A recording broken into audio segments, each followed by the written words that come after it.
go. We've also created startups related to cancer vaccines. Dr. Eckhard Podek, we created a company called Peak.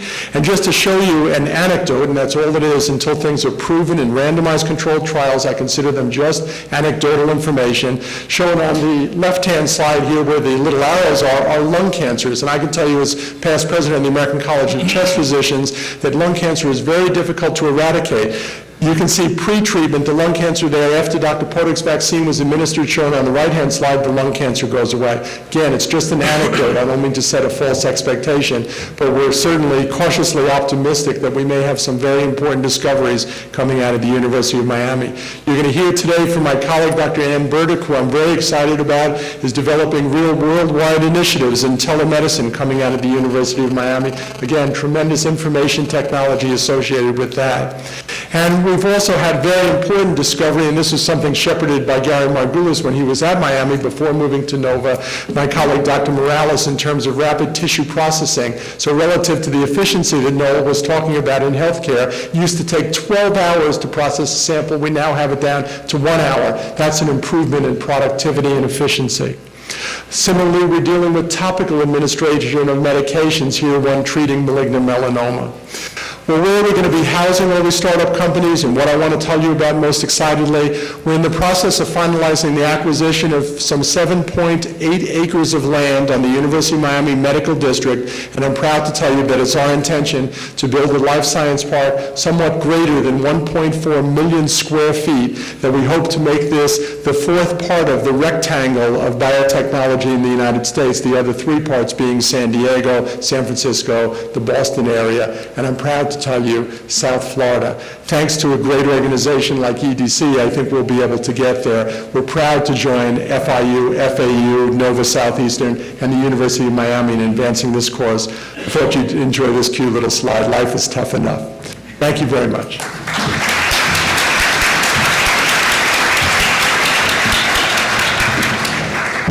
We'll have time for questions after all of our presenters have given their presentations. Next will be Dr.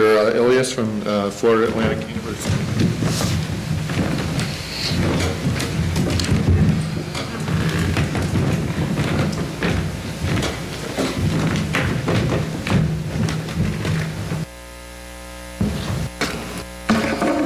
We didn't mind the attribution. That's a good, great presentation.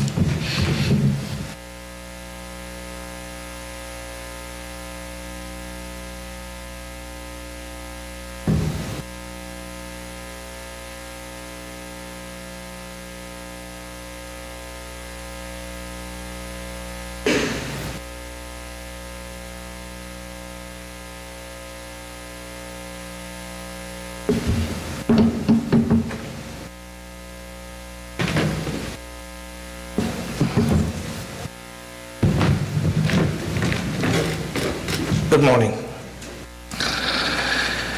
First of all, let me thank EDC for giving this opportunity to talk about healthcare technologies. I really liked Noel's presentation this morning, and I wish you Godspeed in implementing all those. I will go quickly on discuss some of the things that we are working on in FIU, and some of the things that we all could be collaboratively working. I will not spend time on current needs because Noel had made a good case of that, but I would just like to mention a few things. That impact of technologies has really been profound on all aspects of our lives, and we have seen that everywhere, including economic markets, trades, and cars, and everything that education and so on.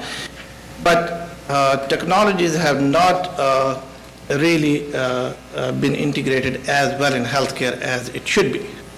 About 5-6 years ago, I was attending a presentation by NIH personnel here, and they were really, it was at FIU, they were pleading that even if you don't want to develop new technologies for healthcare, for God's sake, at least integrate the existing technologies that are available now in healthcare, and it will improve the situation quite a bit.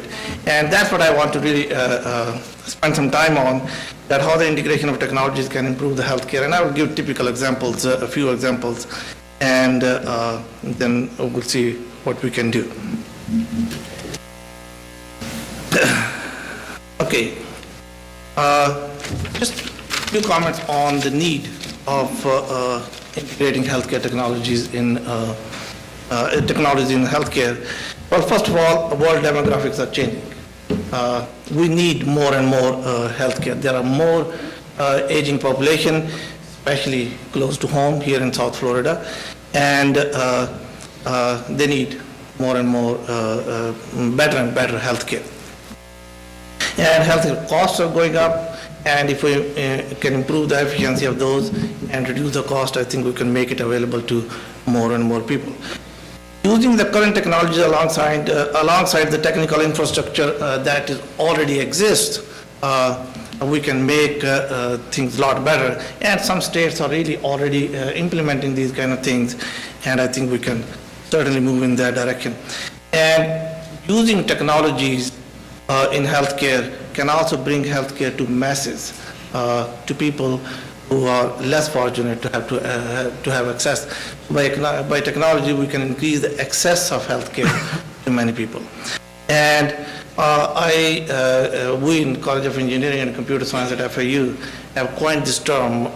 Our dean takes credit for that one, that we really like to work on all aspects of technology so that it touches the lives of all the individuals through technology.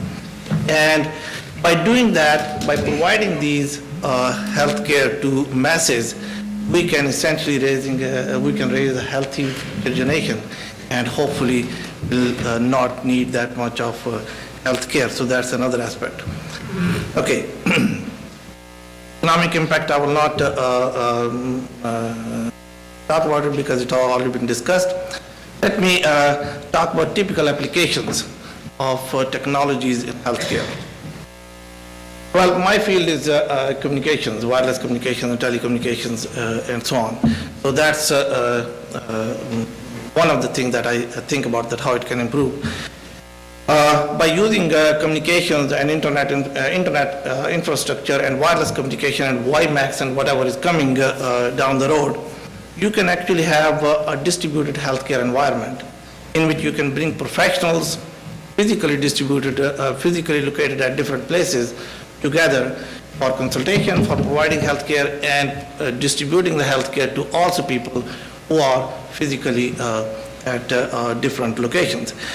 So you can have efficient health diagnostics, not needing the x-rays every time to go to the doctor. If all that information can be consolidated somewhere and everybody will have access to that one, that will solve that problem. Healthcare access and delivery can certainly be improved. Robotics, etc., can be integrated in rehabilitation process. Remote surgeries can be conducted. Experiments have taken place. I mean, our communication technology has improved to the stage that we can really start having serious experiments with that. Healthcare information management can play a role in managing all the healthcare related data, and certainly eventually it will improve the quality of life and reduce the cost. Here are some typical research areas.